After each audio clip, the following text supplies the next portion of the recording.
Assalamualaikum warahmatullahi wabarakatuh. Perkenalkan, saya Melita Putri Royani dan rekan saya Wahyu Triwulandari. Kami tim mahasiswa dari Universitas Aisyah Surakarta. Di sini kami akan mempresentasikan hasil pengabdian masyarakat yang sebelumnya sudah dilakukan oleh dosen dan mahasiswa dalam mewujudkan desa sehat di Desa Jetis Kabupaten Sidoarjo. Salah satu luaran dari pengabdian masyarakat ini adalah buklet edukasi diabetes mellitus. Salah satu hal yang melatar belakangi kami mengambil tema tersebut adalah tingginya resiko seseorang yang memiliki riwayat penyakit diabetes mellitus adalah rentan terpapar COVID-19. Untuk solusi yang kami tawarkan yaitu dengan memberikan edukasi gerakan masyarakat peduli kesehatan mengenal diabetes. Penyakit diabetes mellitus atau yang biasa dikenal dengan penyakit gula atau kencing manis dalam masyarakat adalah penyakit yang mempengaruhi gula darah terjadi karena gula dalam darah terlalu tinggi sehingga tubuh tidak dapat menggunakan insulin dengan benar dan tidak sempurna. Kemudian ada beberapa penyebab atau etiologi dari penyakit diabetes itu sendiri. Yang pertama ada kegemukan atau obesitas, yang kedua ada keturunan, yang ketiga ada penuaan, yang keempat ada stres, dan yang kelima ada gaya hidup. Ada beberapa tanda-tanda seseorang yang mengalami diabetes. Yang pertama, ada cepat merasa haus dan juga lapar. Biasanya dikenal dengan polifagi dan juga polidipsi. Yang kedua, yaitu berat badan menurun. Yang ketiga, mudah lelah dan mengantuk. Yang keempat, mudah timbul luka dan penyembuhan dalam waktu yang lama. Kemudian, yang kelima, ada kesemutan. Yang keenam, penurunan berat badan. Yang keenam, gairah seks menurun, serta sering kencing terutama di malam hari. Ada beberapa tipe diabetes mellitus yang sering terjadi di masyarakat. Ada dua tipe, yaitu DM tipe 1 dan DM tipe 2. Apa perbedaan keduanya? DM tipe 1, di mana tubuh benar-benar berhenti memproduksi insulin karena perusakan sel pankreas yang memproduksi insulin oleh sistem kekebalan tubuh. Nah, biasanya disebut dengan diabetes juvenil, dikarenakan terjadi pada dewasa muda dan juga anak-anak. Ada juga sebutan lain, yaitu diabetes insulin dependent, karena terapi insulin ini sangat penting untuk kelangsungan hidup dan pemeliharaan kesehatan penyandang. Lalu, mengapa bisa terkena diabetes? Nah, diabetes mellitus adalah penyakit yang tidak bisa diobati dan juga tidak bisa dapat dicegah. Akan tetapi, kita dapat mengendalikannya. Kemudian, apakah itu DM tipe 2? DM tipe 2 sering umum terjadi, terhitung dari 90% kasus yang terjadi. Kemudian, pada diabetes tipe 2 ini, pankreas tidak menghasilkan insulin dalam jumlah yang memadai, atau tubuh tidak mampu menggunakan insulin yang tersedia dengan benar. Biasanya, terjadi pada orang dewasa, atau lebih sering terjadi pada seseorang yang memiliki kelebihan berat badan atau obesitas. Kemudian, DM tipe 2 ini sebelumnya dikenal dengan diabetes onset dewasa atau diabetes tidak tergantung insulin. Kemudian, apa saja yang bisa dilakukan untuk DM tipe 2 ini? Nah, penata laksanaan atau pengobatan yang dapat kita lakukan dalam DM tipe 2 ini adalah dengan diet, olahraga secara teratur, dan obat oral insulin. Dan obat ini hanya diberikan jika kadar gula darah tidak dapat dikontrol oleh obat oral.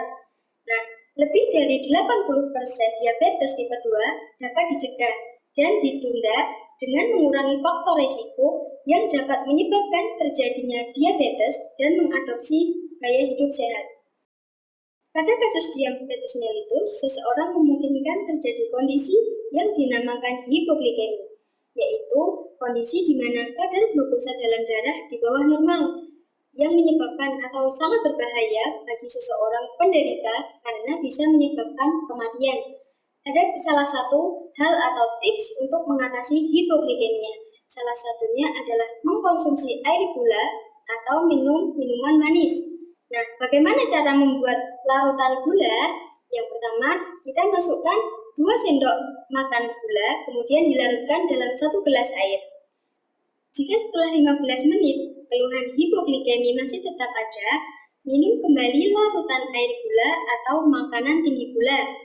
Kemudian, jika hasil pemeriksaan kadar glukosa darah sudah mencapai normal, maka segera mengkonsumsi makanan utama ataupun selingan.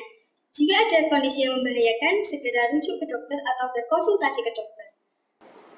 Baik, selanjutnya, komplikasi kronis yang mungkin dapat terjadi dalam jangka waktu yang lama akibat dari bahaya diabetes mellitus yang tidak terkontrol, antara lain penyakit kardiovaskuler, gangguan syaraf, gangguan penglihatan, dan juga gangguan ginjal.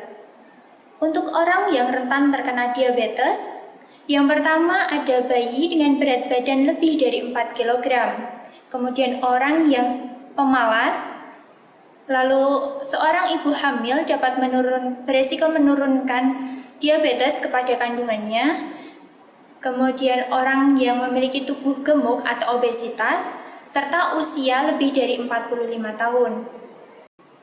Kemudian cara pencegahan diabetes mellitus sendiri, kita harus melakukan pola hidup sehat mulai saat ini dengan makan teratur dan bergizi, hindari stres, lakukan istirahat yang cukup, dan lakukan olahraga secara teratur, serta kurangi mengkonsumsi gula.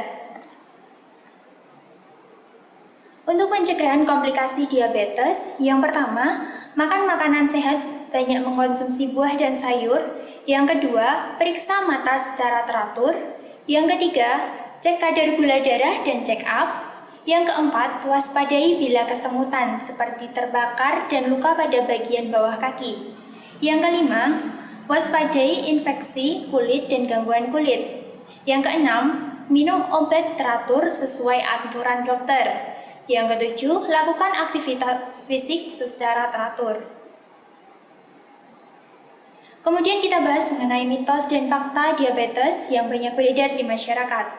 Yang pertama, banyak beredar di masyarakat bahwa diabetes bukan masalah yang besar.